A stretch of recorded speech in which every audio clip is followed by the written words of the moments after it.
Welcome to Series 6 of The Life of Letters, a podcast exploring the art, history and future of calligraphy, handwriting, signwriting and all things letter-related. I'm your host, Laura Edrelin, a London-based calligrapher with a curious mind. 6 seasons in, I'm still fascinated by the stories hidden within the letters and the people who dedicate their lives to preserving, studying and creating them. This season, we're exploring letters through the lens of books, a library of letters, if you will.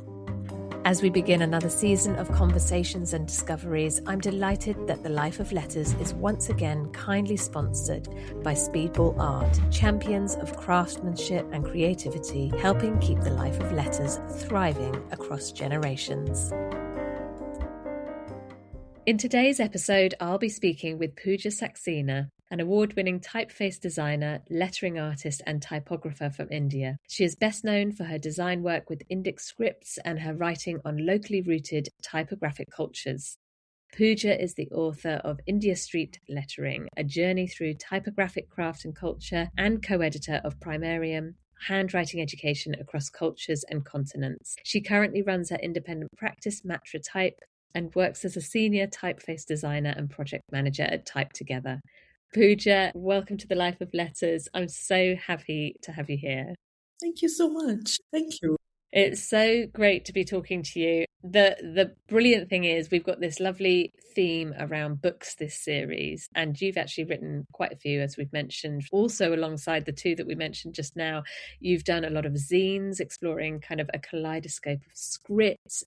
You've done the full-on research side of it, where it's the work like Primarium and looking at models of handwriting around the world. And then you've got your latest book, which is focusing on the lettering and the kind of craft of typography in India's streets, which is incredible. What a wealth of things that we can dive into.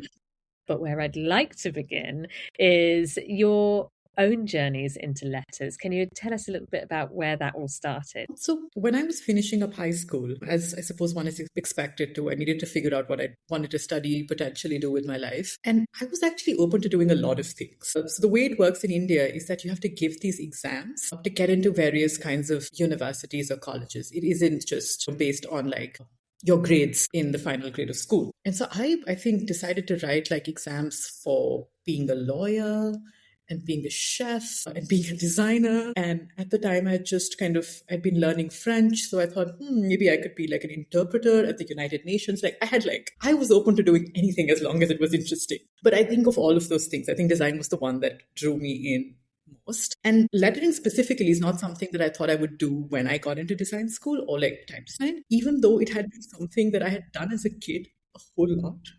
I just didn't think that it was a thing that, like grown-ups could do for money. For me, it was just a thing that I did for fun.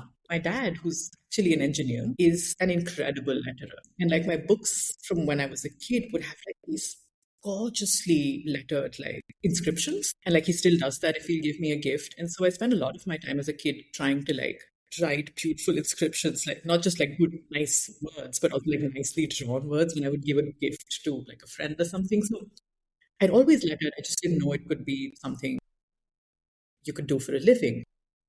And then after studying design, communication design for a few years, bulb went off and I realized, this thing that I've loved all my life could actually be my job. And then I went and studied typeface design at Reading. And that was 15 years ago almost. Wow.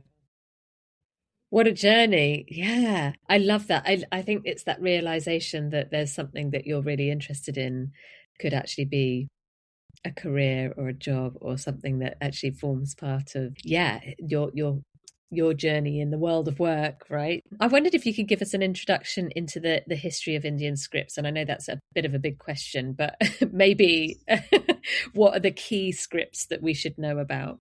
I can try. So the Constitution of India lists out all the official languages that the state recognizes. And that list is, I think, about 22 languages at the moment. And I think 12 or 13 scripts are needed to write those 22 languages. So those end up making the bulk of the scripts that get attention, both in terms of because they have a large number of users, but also they tend to be scripts in languages that get state support for their development. And so these scripts would include everything from Latin, which is used to write English, which is one of the official languages in India, but also Indic scripts. So Devanagari, Gurmukhi, Bengali, Assamese, Gujarati, Meeti Mayek, Old Chiki, Kannada, Telugu, Tamil, Malayalam, and then Perso-Arabic, which is used to write Urdu and Kashmiri. So it's actually a really large number of scripts. Yeah. And within that, you'll see, I mean, there's scripts that belong to like the Brahmic or the Indic families. There's the Perso-Arabic, so that goes from right to left. There's obviously Latin. So I grew up in and around Delhi, the capital of India. And that city itself has like 4 state languages and in 4 different scripts. So it would not be uncommon to see like a road sign which says the name of the street in English, in Hindi, which is in Devanagari, Punjabi, which is written in Gurmukhi, and in Urdu, which is written in Perso-Arabic, which both feels extremely normal, but you know, can be quite a surprise for people if they haven't grown up in a place which isn't as multilingual and as multi-scriptural as India can be. Yeah. Wow. And are you encouraged to learn all the different scripts, or do you tend to just hone into sort of in kind of educational settings? Would you just learn one? That is such a lovely question, also because there's so much like politics about it in the country. If parents tend to have resources, they tend to send their kids to a school that teaches them English, simply because it gives their kids mobility. So, I went to a school where the first language was English. The second language that I learned was Hindi, which is the Indian language that both my parents speak, and I speak as well. And then technically, you're supposed to learn a third language from the country. And that's where it gets really messy, because the choice of that third language becomes a political question. And like, I, for instance, am really disappointed that my school chose to teach me Sanskrit as my language. Great. I mean, nothing wrong with the language and all of that. I would have really loved to learn a third language, which was currently spoken local language, Yeah. which like wasn't offered to me. So we're supposed to learn 3 languages in school. And it really varies from state to state. I think because so many people in the country speak Hindi and there's a lot of imposition of that language across the board, I think you end up being at a great disadvantage if you're a Hindi speaker, because chances are you don't end up learning a third language, because you can make do in a lot of situations if you know Hindi. So I can speak some Punjabi and I can read it, and I took lessons as an adult to kind of get better at it, but I don't speak any of the languages spoken in the southern part of the country, for instance. I can read a little bit of Kannada because I lived in Kannada-speaking Bangalore for a few years, but it's been close to a decade since that happened, and I've mostly lost my ability to read it. I can understand a bit of Gujarati and a bit of Bengali, and I can read a bit of both of those scripts. But I would say there are people who easily speak 3 or 4 languages, which is just brilliant. Yeah. Amazing.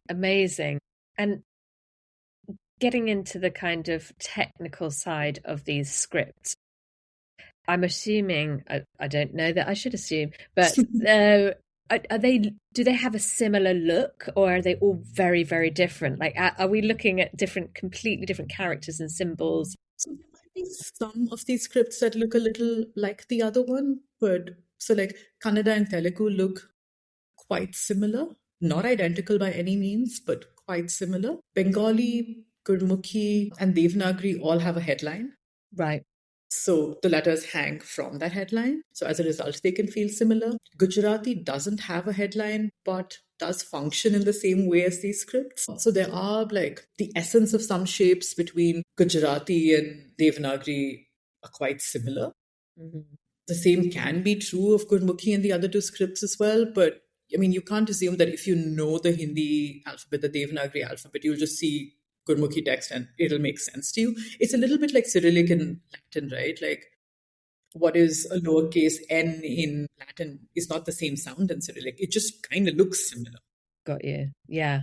So you do have letters which can seem similar. You're thinking, oh, this must be this letter for the sound P, but it's actually the letter for the sound S. Like, they just have somewhat similar shapes. So no, they don't look alike enough to be terribly helpful, I guess. Yeah. I was thinking if you learnt one, could you maybe adapt it That's actually easier when it comes to language itself. There can be a yeah, lot of common words sometimes, but with scripts, structurally, they can be quite similar. In a lot of the Indic scripts, what you're expecting is that there are consonants and there are vowels. But when vowels get attached to consonants, they do so in the form of a mark which gets attached to a letter. got you. So, like my name has the consonant b and j, and then the u vowel gets attached to the b, and the a vowel gets attached to the j, as opposed to in English, where the vowels kind of appear as full letters. That doesn't happen. So that idea does kind of run through all the Brahmic scripts. So Yeah. conceptually, if you know one, you can kind of follow what's happening. But again, at a conceptual level, not at the level of being able to understand what the words mean. Yeah. Yeah. Okay, that makes sense. And as a lettering artist, as somebody who's designing letters, are there particular scripts that you really enjoy working with? So I think more than enjoyment, it's also just the ones that I feel comfortable in. Latin, yes. Devanagari, yes. Gurmukhi, yes. Gujarati as well. I mean, these are the scripts that I would design a typeface in and not feel completely out of my depth. Yeah. For some of the other scripts, I feel comfortable enough to do bits of lettering. A word is one thing, designing a whole typeface is quite another. Yeah. But I really like Gurmukhi. Like, I think it's also because it's a script that I spent a lot of effort learning as an adult. Um, I quite enjoy it. It looks just enough like Devanagari to mess my brain up, right? So, like, the proportions are just a bit different. So, I constantly have to check myself in not like kind of falling back on what is comfortable to me, which is the Devanagari. So, it's always just a little bit of a challenge. So, I really do enjoy working in Gurmukhi. Amazing. And with the book that you've written, what was the kind of motivation behind looking at Indian street lettering? So it's a funny thing. One of my first kind of, I mean, amongst the first sort of class assignments that I got when I was an undergrad was actually to go around the city and like photograph signs. And for some reason, like as whatever a 17-year-old, an 18-year-old, I thought that was like a stupid exercise. I did not do it. I failed the assignment. I was like, whatever, good riddance. I don't need to be out in the heat with my camera trying to like photograph signboards. This is stupid. And I didn't bother for the next several years with anything to do with that.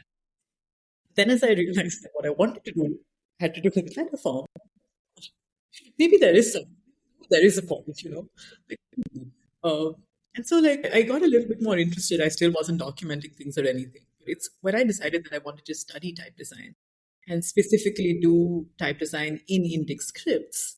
That's when I started to realize how few resources I had to learn about not just how letters should be drawn, but also what people's taste and preferences are, like what kind of um, meanings are attached to different styles of letters as a result of usage, where they're used, they've been used, etc.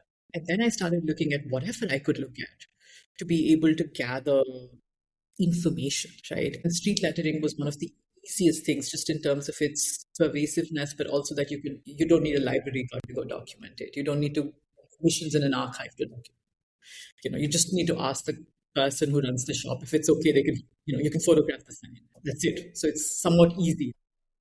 And especially after I came back to India from Reading, by then I realized that the way that particular course and that particular department in Reading shapes your practice is also a lot to do with it really kind of compels you to make your practice research based.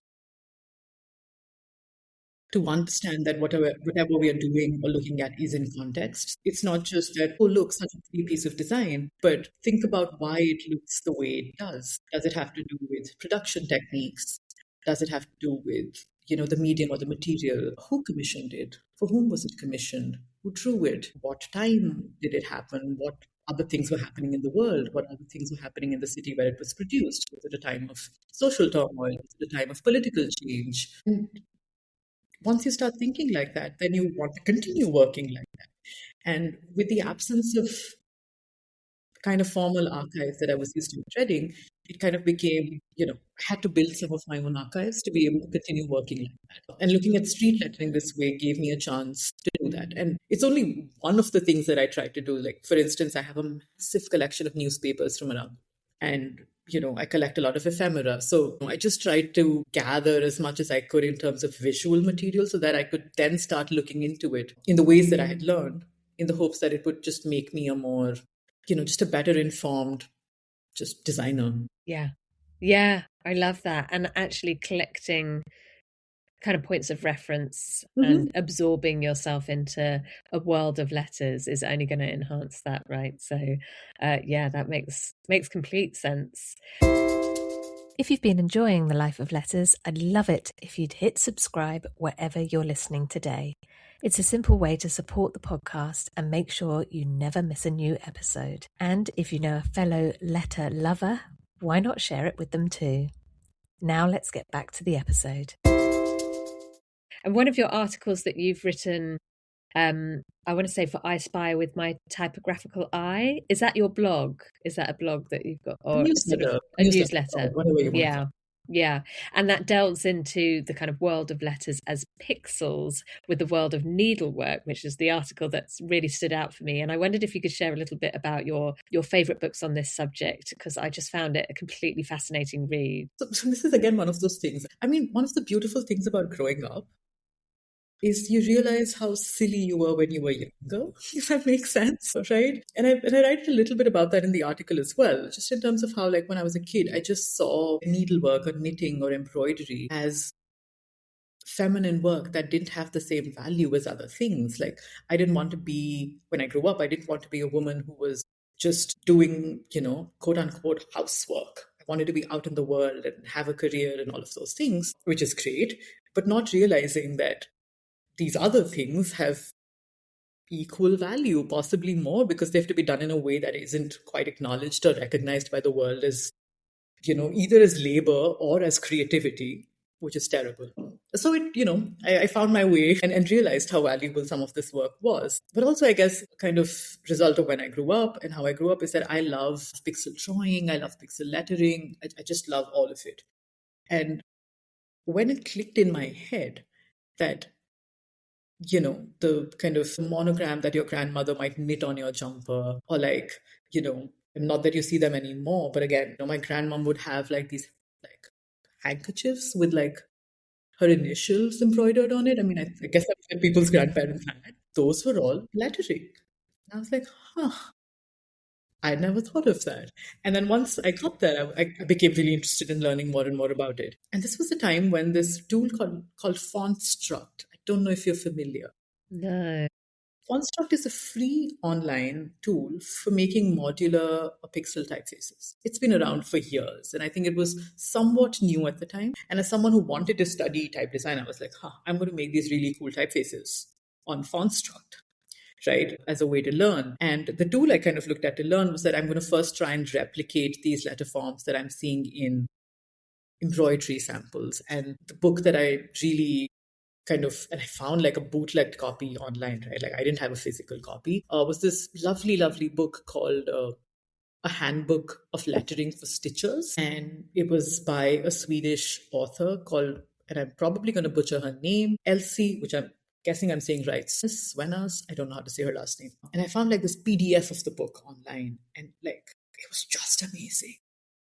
It was just page after page of these beautiful, beautiful letter forms. So she had these spreads where she would do like full alphabets in one style, but then also these pages which would just have like 50 different ways to draw the letter A, and then 50 different ways to draw the letter B, and it went on and on. It was just beautiful. And it's just also like, I do feel that since the time that I went to university to now, the world has changed quite a bit. I think there was also just a lot more kind of, maybe it's coming back to now though, there was a lot of like sexism just in everyday language that, maybe we've gotten a little bit better at. I also went to study type design when I was really young. Like, I think I was 21 or 22. So I was amongst the youngest in my class. And I'd come from India and all of those things. And I just felt that, knowing that women did all of this great work, kind of helped me carry myself in the world, if that makes any sense. It does. It does. And there's a sort of lineage, right? There's this Exactly. amazing past of of people creating letters in various art forms, and I think you're right. It opens up your mind sometimes when you dig about in the past. Exactly. And so it just made it easier to be myself. So even though, I mean, it sounds really grand when I put it like that, but it really did, it really did. And it was super nice. And when I was at Reading, I discovered like more material like that. There was a French kind of company that did like these embroidery samplers. They're called Maison Séjour. And they would have like these booklets, like these accordion booklets. And they would have like 7 or 8 styles in each one of them. And those are beautiful. So, once I got a job, I started collecting some of those. I managed to, actually buy myself a copy of that book. Oh, amazing. Use like my PDF book like copy. But no, it's been quite lovely. And now like, I'll grab like a embroidery sampler if it has letter forms, like in whatever flea market I find myself in. Yes, a collector of letters. I love it. I love it. And it really does. It opens up your mind, even as we're talking. And the funny thing is that I've been doing these workshops and type walks the last several years, and whenever the subject of pixel letters come up, I always ask like the group that is around, like, what do these remind you of? Like if we see like a tiled sign, which is the same way, right? It's set in like a bitmap grid, it's pixel letters, and like almost always the men will be like video games, and the women will also say video games. And I was like, think further in the past, think further in the past. And I've done it like half a dozen times. And not a single time has a man been able to figure out that this looks like embroidery. After a couple of prompts, it's always one of the women in the group will be like, this just looks like cross stitch. Yeah. It looks like. And it's so funny because it's just a kind of visual language that women are familiar with or women have paid attention to. But even today is not as common, an activity for boys. Yeah. Unfortunately for them, I guess. Yeah. Well, maybe bringing this back into people's minds and actually raising that awareness makes Isn't a there like a difference. British Olympic swimmer, a young man who knits? What's his name? Tom Daly, Yes. yes, he does. Yeah, we need to encourage him to bring some letters in. I'm pretty sure he does do words, but He's listening to this podcast. yeah, we'll have to get him on, talk to him about getting letters into knitting. Yeah, and you're right. I think it's there's more and more interest in coming back to some of these older art forms. I say older, I mean more analog art forms as well. But there can be this wonderful bridge between the two, right? The digital world and both of them. And yeah, removing the sort of gender stereotype as much as we can for kind of people wanting to delve into pixelated letters in all ways. Somewhat new book. I mean, I say new, maybe a few years old, which is about knitting patterns in letters. Oh, nice. And I think I do mention it in that article that I wrote. Wait, and I'm completely forgetting its name at the moment. It's called Typographic Knitting, and I think that is written by a man. Ah, we're unlocking it. Yes, amazing. Oh, we'll put a link to some of these things as well. And talking about the kind of the future as well, and this idea that although we're sort of digging around in the past and bringing some new, well, old things into the new, but in a world where there's obviously a lot of communication and it's vast and it's fast, what's your sort of hope for the future of Indian scripts particularly? That's such a great question. Another big one. So many hopes and dreams. Okay, so to start with something really like practical, I hope that sooner than later there is some kind of parity in how much fonts for Indian scripts cost and what people can actually afford. I think a lot of times, I mean, and I'm as guilty of it as anyone else, the typefaces we design tend to be for people who are as privileged as me, who can spend that money in buying a typeface, which means that, the local mom and pop shop, if they want to do a sign, they can't actually afford to buy anything and they have to depend on something free. And some free typefaces are great, but not all of them. So I do wish that, we find a way to make the work that is actually happening available to the people who live in the country and actually use those scripts on an everyday basis. I think that's a gap that even with a lot more Indic typefaces being released in the last decade and a half, I don't think that's a gap that's really been bridged. So that's, like an economic dream, I suppose. What I would also love is for there to be more Indic typefaces that don't start off as extensions of Latin ones.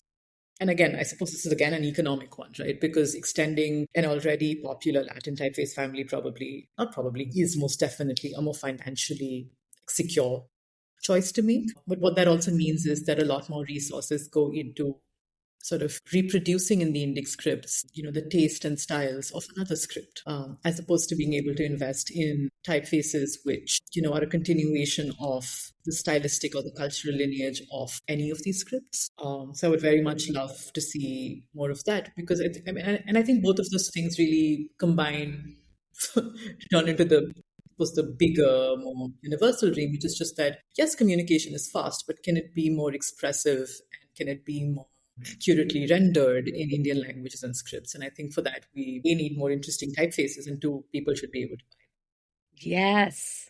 I love it. I love it. Hopes for the future.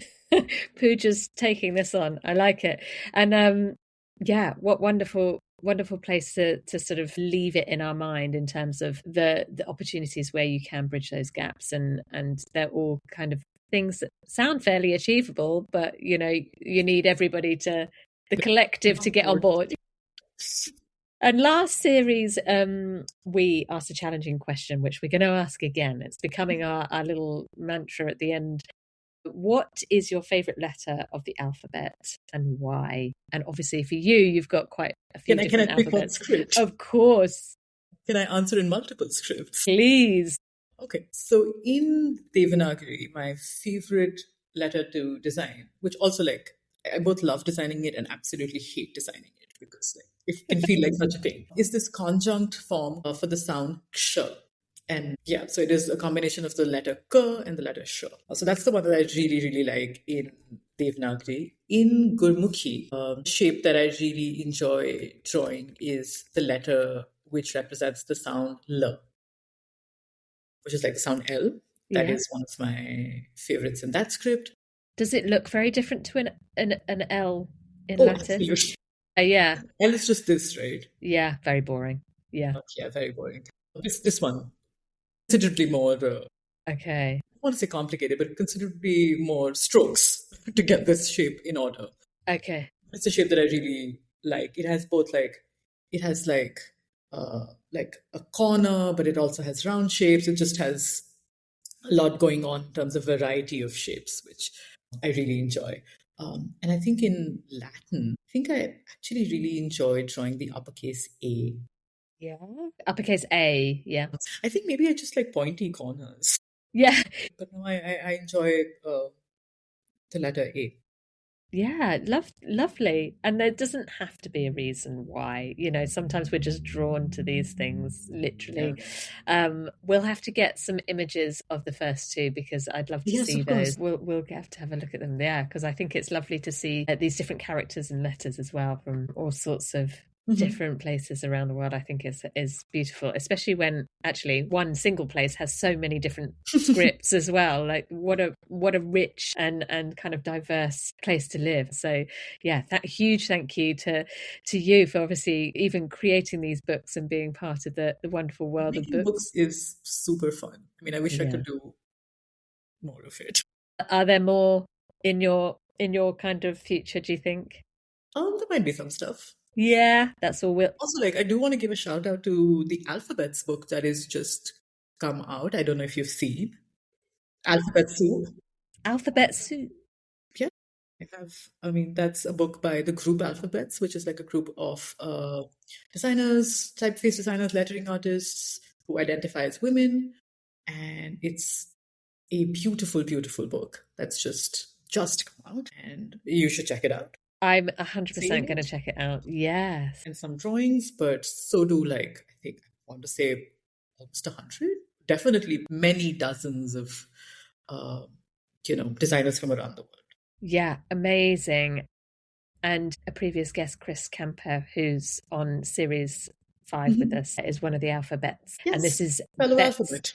Yeah, she's a fellow alphabet, and this is BETTES for anybody who's kind of wondering how to find this without just getting lots of actual alphabets. Yes, I will put a link to that then as well in the show notes. Are you doing lots of book tour activity at the moment?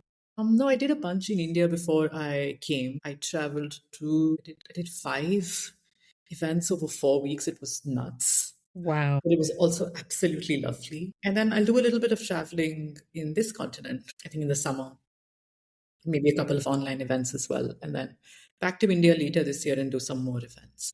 The life of a lettering artist and typographer. Spending all their money traveling, just all of it, the rest of it buying books. Hey, Perfect life. it's the perfect life, exactly. Yeah. Oh, it's so lovely to talk to you. So to find out more about you, it's matratype.com. And you're at matratype on Instagram, but as always, we'll put lots of links in today's show notes. But just a huge thank you from me and from all the listeners. But thank you so much for being part of the Life of Letters. It's been such a lovely conversation with you, Pooja. Thank you. I love the name of the podcast, so I'm like doubly pleased to be on. Yes. Thanks, Pooja. Thank you. Thanks for listening. Series 6 is made possible by my wonderful producer Heidi Cullop and the support of Speedball Art, whose commitment to high-quality tools and creative tradition continues to serve, partner and deliver to artists all over the world. If you've enjoyed the episode, don't forget to subscribe, leave a review or share it with a fellow letter lover.